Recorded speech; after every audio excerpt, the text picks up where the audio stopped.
So nagkamali pala tayo mga ka-skill. Goods lang yung contact ng selector. So tester natin ha.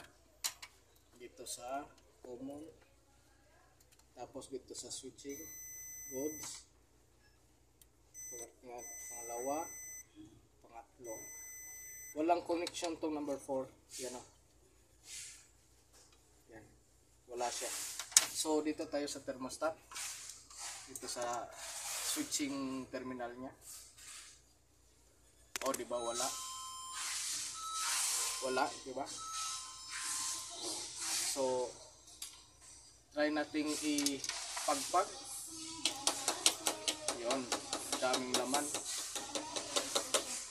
So try nating linisan kung magkukontak pa ba siya itong dalawa, kasi ito yung bibigay ng connection papunta sa motor, kasi dito nakakalagay yan. So ito yung connection papunta sa motor.